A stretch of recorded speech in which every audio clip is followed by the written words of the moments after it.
Hi friends, this is Venkatesh Devasani. ఈరోజు మనం discuss చేయబోతున్నటువంటి important subject వచ్చేసి కరెంట్ సైన్స్ అండ్ టెక్నాలజీ గురించి డిస్కస్ చేయడం జరుగుతుంది. అందులో భాగంగా ఇటీవల లడఖ్లో ఇస్రో అనలాగ్ స్పేస్ మిషన్ను ప్రారంభించడం జరిగింది. కాబట్టి భవిష్యత్తులో ఇక్కడ నుంచి ప్రశ్న రావడానికి అవకాశం ఉంది.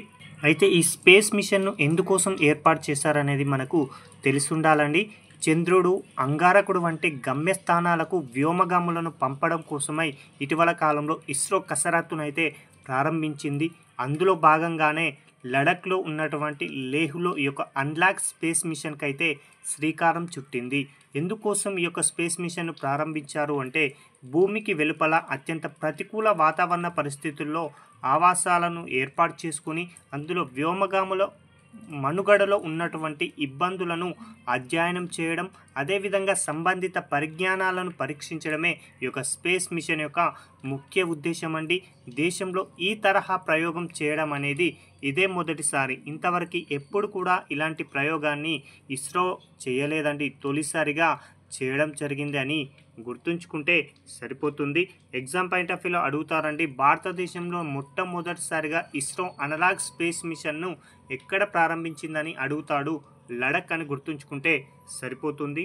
అయితే దేశంలో ఈ తరహా ప్రయోగం చేపట్టడం ఇదే మొదటిసారి అని చెప్పుకున్నాం కదా. అయితే తాజా ప్రయోగంలో హ్యాబ్-1 అనేటువంటి ఒక చిన్నపాటి రబ్బర్ ఆవాసాన్ని కూడా ఇందులో ఇస్రో ఉపయోగించడం జరిగింది.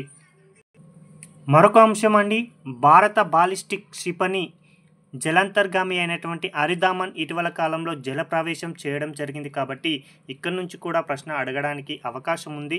అయితే ఎప్పుడు ఈ యొక్క క్షిపణి అయినటువంటి అరిదామన్ ఎప్పుడు జలప్రవేశం చేసింది అంటే 2024 అక్టోబర్ 16వ తేదీన ఇది జలప్రవేశం అయితే చేయడం జరిగింది. ఎక్కడ ప్రవేశించింది జలప్రవేశం అంటే విశాఖపట్నంలో ఉన్నటువంటి సముద్ర తీరంలో ఇది నీటిలోకి ప్రవేశించడం జరిగింది. అయితే ఈ యొక్క క్షిపణి జలాంతర్గామి అయినటువంటి ఆరిదామన్ యొక్క ప్రత్యేకత ఏంటి అంటే అణుశక్తితో నడిచే అటువంటి 4వ బాలిస్టిక్ క్షిపణి జలాంతర్గామి అండి. చాలా ఇంపార్టెంట్. అణుశక్తితో నడిచే 4వ బాలిస్టిక్ క్షిపణి జలాంతర్గామియే ఈ యొక్క ఆరిదామన్. అయితే బాలిస్టిక్ క్షిపణి కలిగినటువంటి మొట్టమొదటి అణు జలాంతర్గామి అండి. ఇంతవరకు కూడా ఏ ఒక్క అణు జలాంతర్గామి బాలిస్టిక్ క్షిపణిని అయితే కలిగి ఉండలేదు. కానీ తొలిసారిగా ఆరిదామన్ మాత్రమే అలాంటి బాలిస్టిక్ క్షిపణిని కలిగి ఉందనే అంశాన్ని గుర్తుంచుకోండి. ఇక మూడో అంశం ఏంటి అంటే 75% స్వదేశీ పరిజ్ఞానంతో ఈ యొక్క ఆరిదామన్ అయితే తయారు చేయడం జరిగింది. అదేవిధంగా 3500 కిలోమీటర్ల లక్ష్యాన్ని ఛేదించేటువంటి K4 అణుక్షిపణులను కూడా ఈ యొక్క ఆరిదామన్లో ఏర్పాటు చేయడం జరిగింది. కాబట్టి ఎగ్జామ్ పాయింట్ ఆఫ్ వ్యూలో మనల్ని అడిగే ప్రశ్నలు ఏంటి అంటే ఎప్పుడు ఇది నీటిలోకి ప్రవేశించిందని అడుగుతాడు. 2024 అక్టోబర్ 16 నాడు విశాఖపట్నంలో ఉన్నటువంటి సముద్ర తీరమని గుర్తుంచుకోండి. అణుశక్తితో నడిచేటువంటి 4వ బాలిస్టిక్ క్షిపణి, అదేవిధంగా బాలిస్టిక్ క్షిపణిని కలిగి ఉన్నటువంటి మొట్టమొదటి అణు జలాంతర్గామి అని గుర్తుంచుకోండి. అదేవిధంగా 75% స్వదేశీ పరిజ్ఞానంతో దీనిని తయారు చేశారనే అంశాలను గుర్తుంచుకుంటే సరిపోతుంది. ఇంకా మూడో అంశం అండి, చాలా ఇంపార్టెంట్. ప్రపంచంలోనే తొలిసారిగా చెక్కతో రూపొందించినటువంటి ఉపగ్రహాన్ని ఇటీవల కాలంలో ప్రయోగించడం జరిగింది. అది ఏ దేశం వారు తయారు చేశారు, ఆ యొక్క ఉపగ్రహం పేరేంటి అని కూడా ఎగ్జామ్ పాయింట్ ఆఫ్ వ్యూలో అడుగుతారండి. ప్రపంచంలోనే తొలిసారిగా చెక్కతో రూపొందించినటువంటి ఉపగ్రహం పేరు వచ్చేసి లిగ్నోసాట్ అండి. దీనిని ఇటీవల కాలంలో జపాన్ దేశం వారు ప్రయోగించడం జరిగింది. అయితే ఎక్కడి నుంచి ప్రయోగించారంటే మాత్రం అమెరికా దేశంలో ఉన్నటువంటి ఫ్లోరిడాలోని నాసా వారి కెన్నడీ అంతరిక్ష ప్రయోగ కేంద్రం నుంచి స్పేస్ ఎక్స్ వారి రాకెట్లో దీనిని పంపినారు. కాబట్టి ఇక్కడ ఒక గుర్తుంచుకోండి, ప్రపంచంలోనే తొలిసారిగా చెక్కతో రూపొందించిన ఉపగ్రహం పేరు లిగ్నోసాట్. దీనిని జపాన్ దేశం వారు ప్రయోగించారు. ఎక్కడ నుంచి అంటే అమెరికా దేశంలో ఉన్నటువంటి కెన్నడీ అంతరిక్ష ప్రయోగ కేంద్రం నుంచి అని. ఏ రాకెట్లో అంటే స్పేస్ ఎక్స్ వారి రాకెట్లో అని గుర్తుంచుకుంటే సరిపోతుంది.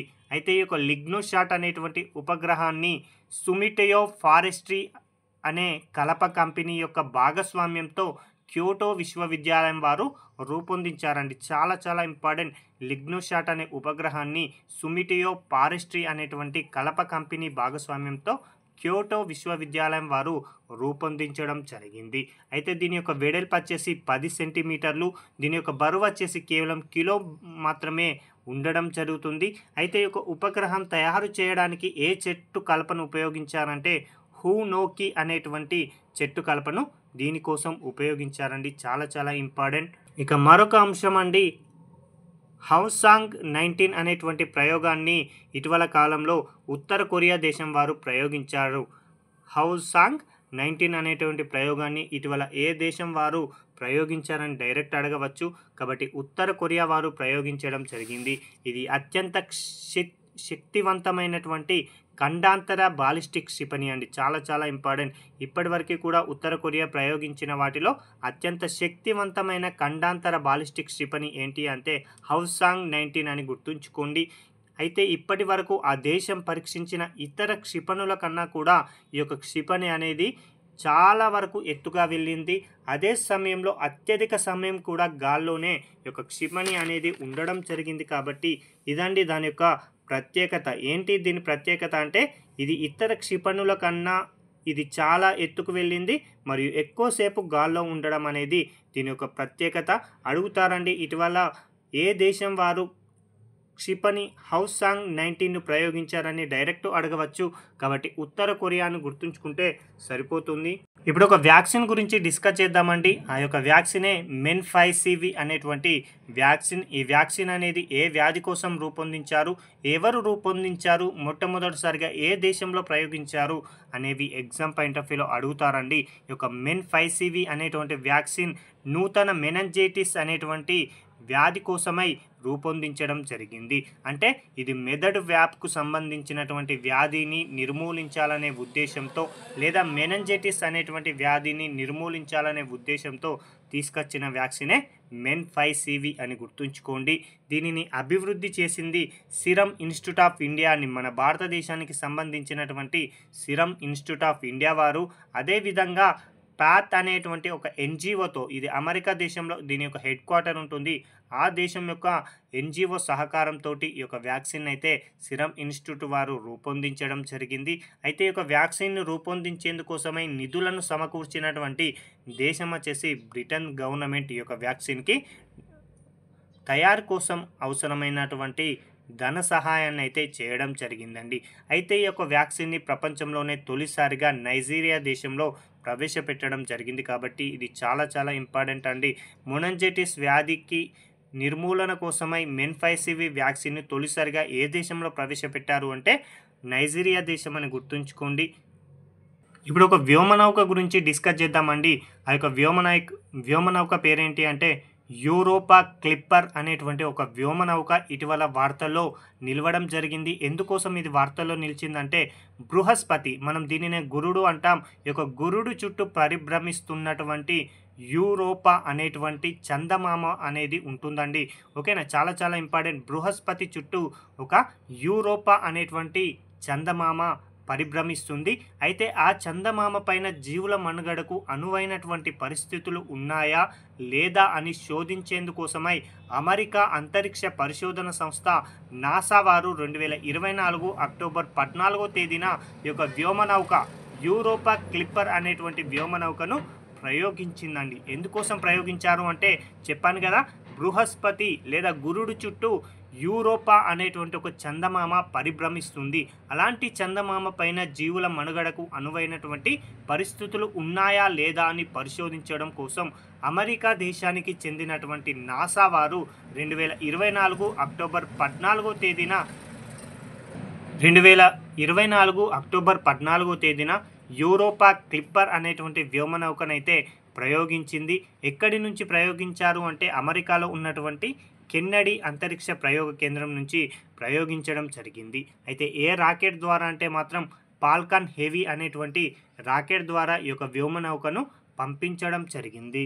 ఇప్పుడు చెప్పబోయేది కూడా ఎగ్జామ్ పాయింట్ ఆఫ్ వ్యూలో చాలా చాలా ఇంపార్టెంట్ అండి. పరంరుద్ర సూపర్ కంప్యూటర్లు జాతీయ సూపర్ కంప్యూటింగ్ మిషన్ కింద స్వదేశీ పరిజ్ఞానంతో 5 కంప్యూటర్లను రూపొందించారండి.